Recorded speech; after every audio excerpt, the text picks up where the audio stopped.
What's up, guys? This is Courtney, one half of the Brothers Deconstruction here. Welcome to Power Rangers Month. I'm bringing you a review for Dimensions in Danger. I'm going to try not to block my face with the microphone right now. This is the 25th anniversary episode from Power Rangers Ninja Steel. As you can see, 25th anniversary. This actually got an 8.5 out of 10 according to IMDb, but this is going to be my review for the episode. I didn't watch Power Rangers Ninja Steel because I just didn't like it. I watched a few episodes of it when it first debuted, when it first premiered, and I just didn't like it. It I don't know what about it I didn't like. I can't pinpoint the exact thing that I didn't like about it because it was so long ago. I mean, it came out, Dimensions in Danger debuted in 2018, but Power Rangers Ninja Steel, I think, premiered in 2017 because I remember talking about it with certain co-workers of mine at work. But yeah, this is the 25th anniversary episode. This kind of like starts out with Tommy getting kidnapped again. Shout out to Bruce. And the Ninja Steel Rangers are approached by three other Rangers, Wes, Gemma, and I believe I forget who the third Ranger is. Oh my goodness.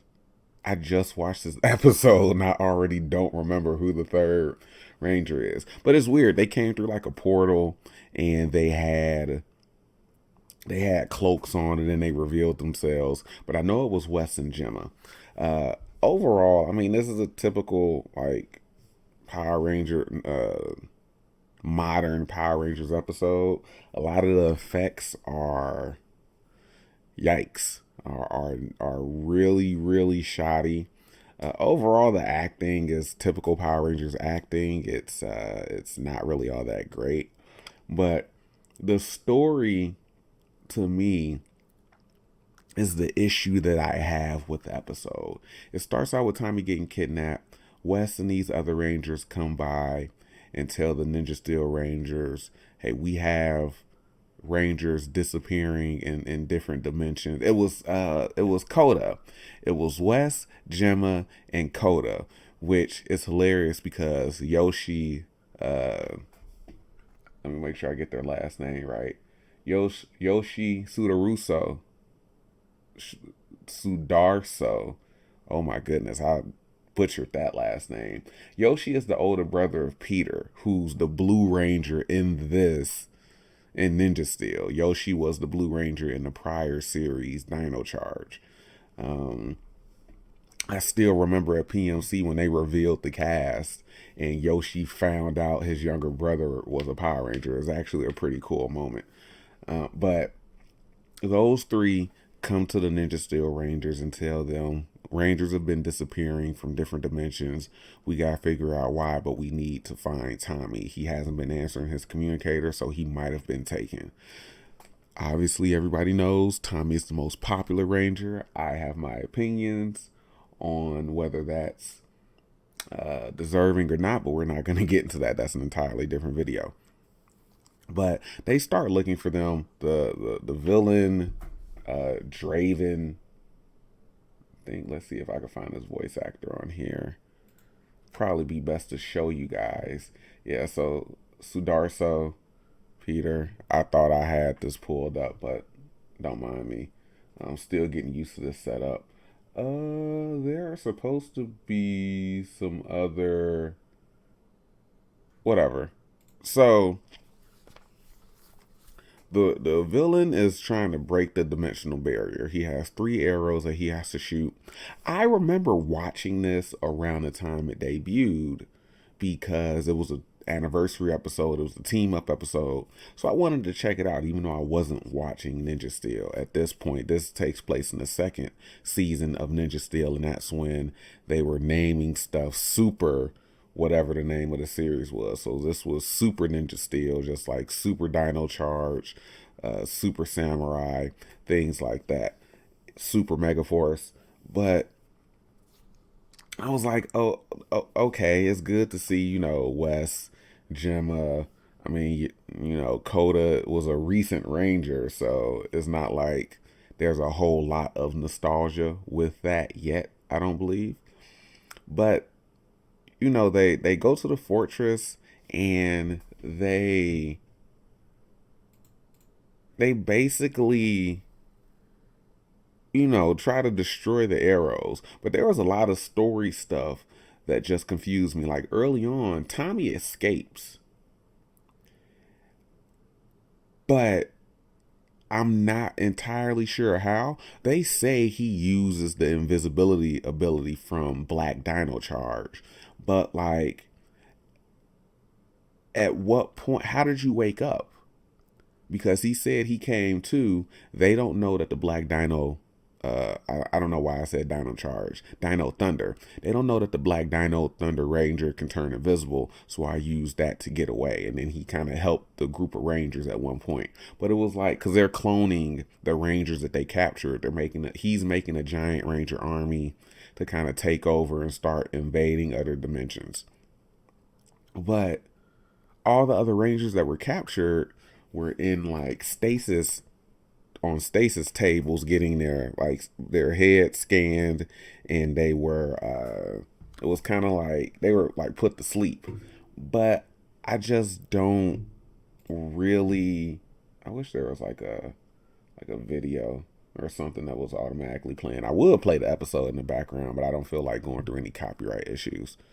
um but I just don't understand, like, if you did they not have you in on one of the tables? How did you escape? How did you wake up, turn invisible, and then escape? I don't understand. And then the evil Tommy clone saw that somebody escaped. How is this happening? So I think that, coupled with, I'm positive I think it was a Samurai Ranger that I was confusing now, but I thought that the gold Samurai Ranger that they had captured was the gold Ninja Steel Ranger. And I was like, is nobody going to point out the fact that the gold Ninja Steel Ranger, it was one of the ones captured, but he wasn't. Now that I think about it, I just got the helmets mixed up.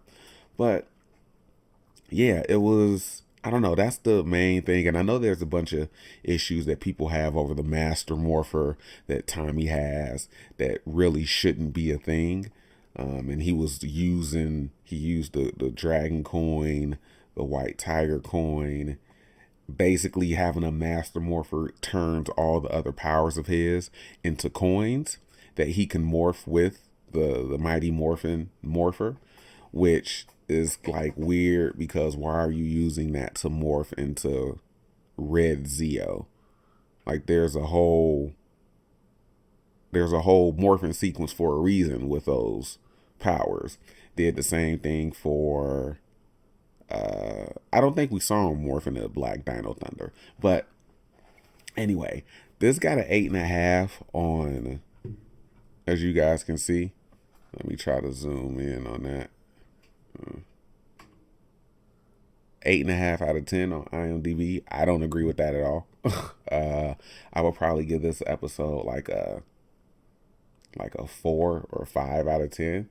It has some cool things in it, like the fight between evil Black Dino Thunder Tommy and normal Tommy was kind of cool. They kind of went out with like the effects and the action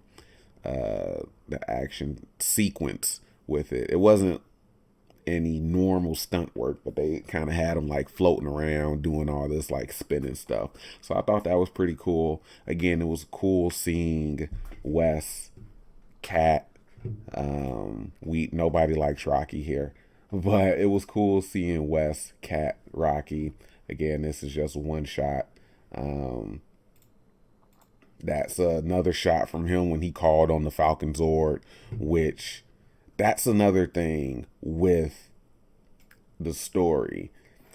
He shoots 3 arrows. He has to wait for the sky to turn red to shoot the other 2 arrows. The villain Draven or whatever his name is. So the team gets the arrows, tries to escape, ends up getting shot down. Nobody goes for the arrows when they're like the suitcase or whatever that they're in is broken. Nobody goes after them after realizing that they're at like the dimensional barrier or whatever. Um, and then he shoots the second arrow, kind of opens the shooting the first one created this crack. Shooting the second one kind of enlarged it just a little bit, but the third one is supposed to, just open it up completely. He shoots the third one, and by this time he has already become a giant. He what they use in the show, gigantify.